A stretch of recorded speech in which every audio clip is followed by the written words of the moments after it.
స్తోత్రం. ఇప్పుడు వచ్చినాను. ఇప్పుడు తీసుకున్నామని చెల్లించుకున్నాను. మా పెద్ద బాబు గురించి నేను ఇంతకుముందు సాక్ష్యం చెప్పాను. మ్యారేజ్ అవ్వక ముందు వరకు కొంచెం అలా చిల్లరగా తిరుగుతున్నాడని చెప్పేసి చాలా సంవత్సరాలుగా ప్రార్థన చేశాను. దేవుడు నా ప్రార్థన ఆలకించి నాకు సమాధానం ఇచ్చాడు. నా కుమారుని చూస్తే రోజు చూసిన ప్రతి క్షణం దేవుని స్తుతిస్తూ ఉంటాయి. ఇంత ఆనందం ఇచ్చాడు దేవుడు అని చెప్పి. శాశ్వత ఆనందం కదా అది మారిపోవడం అంటే. ప్రతి క్షణం అని చూసిన ప్రతి క్షణం దేవుడి కార్యం గుర్తొస్తుంటుంది నాకు. ప్రతి క్షణం దేవుని స్తుతిస్తూ ఉంటా. అయితే మా బాబు నేను ఫ్రెండ్ చదివాడు. నేనైతే బీటెక్ చేయమంటే సాఫ్ట్వేర్ ఫీల్డ్కి వెళ్తాం నాకు ఇష్టం. చేయమంటే వాడికేమో హోటల్ మేనేజ్మెంటే ఇష్టము.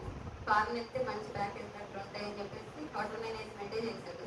అది చేసినా కూడా అది కూడా వాడికి ఇంట్రెస్ట్ లేదు. డ్రైవింగ్ ఫీల్డే ఎక్కువ ఇష్టం. ఇంతకుముందు ఉండేవి మాకు 3 కార్లు అట్లా ఉండేవి. తర్వాత మేము ఇంతకుముందు బాగా లాస్ అవ్వబట్టి అవన్నీ తీసేసి ప్రజెంట్ అయితే మాకు ఏమీ లేవు.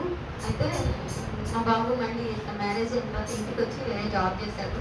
30,000-40,000 వస్తుంది కానీ వాడికి అది మెయింటెనెన్స్కి వాటికి సరిపోదని చెప్పేసి నాకు వెహికల్గా నీ మమ్మీ నేను అది చేసుకుంటానని చెప్పేసి అడిగాడు. నా దగ్గర అయితే అసలు అమౌంట్ ఏమీ లేనప్పుడు నేనేం మాట్లాడలేదు.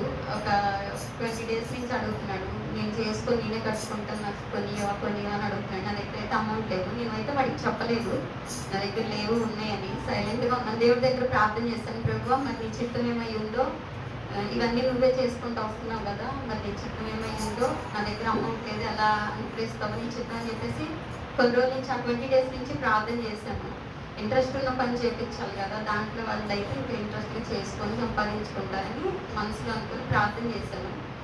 అయితే అనుకోని రీతిగా మరి ఒకవేళ నువ్వు ఏ వెహికల్ చూపించాలనుకుంటున్నా ఏం ప్రాబ్లమ్స్ లేని, దాంట్లో ఏం సమస్యలు లేదు, మళ్ళీ మన యాక్సిడెంట్ అయిన కార్లు, దొంగ కార్లు మరి అటువంటివి కూడా ఉంటుంటాయి కదా, మరి రిపేర్లు ఎక్కువగా ఉన్న కార్లు ఇటువంటి చాలా ఉంటాయి అన్నమాట.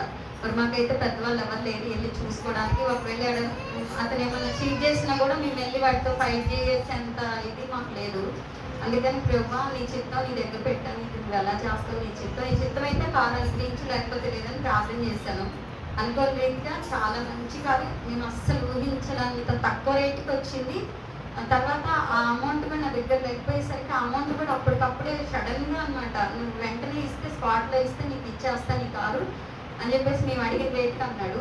ఇంకా మరి తక్కువకి వస్తుంది కాబట్టి ఎలా అయినా డబ్బులు రెడీ చేసుకోవాలని చెప్పేసి అప్పటికప్పుడే చేసుకున్నాం. ఎలా వచ్చేది అనుకోని రీతిగా మంచి కారు వచ్చింది. ఇప్పటికి 1 వీక్ నుంచి నడిపిస్తున్నాడు. ఏం చిన్న ప్రాబ్లం కూడా లేదు. మేము అనుకున్న దానికంటే కూడా చాలా అంటే చాలా తక్కువకి వచ్చింది. ఎంతని చెప్పను కానీ తక్కువగా వచ్చింది. ఆ డబ్బులు కూడా రెడీ చేశాడు. ప్రతి కార్యం దేవుడు చేసుకుంటూ వస్తున్నాడు. చాలా నేను సాక్ష్యాలు చెప్పాను. ప్రతి ఒక్కటి అద్భుత కార్యాలే. మా కుటుంబానికి వెదరాల పక్షం వ్యాజ్యం అంటారు. తండ్రి లేని బిడ్డల్ని వెంటనే వారి ప్రార్థన ఆలకించి నేను వెంటనే వారికి జవాబు ఇస్తానని చెప్పేసి దేవుడు వాక్యాలు సెలవిచ్చినట్టుగానే చేస్తున్నారు. ఇన్ని కార్యాలు చేస్తున్న దేవాది దేవుడికి హృదయపూర్వకమైన కృతజ్ఞత స్తుతులు చెల్లించుకుంటున్నాను. ఇచ్చిన సాక్షి దేవుడు దిగించిన గాక.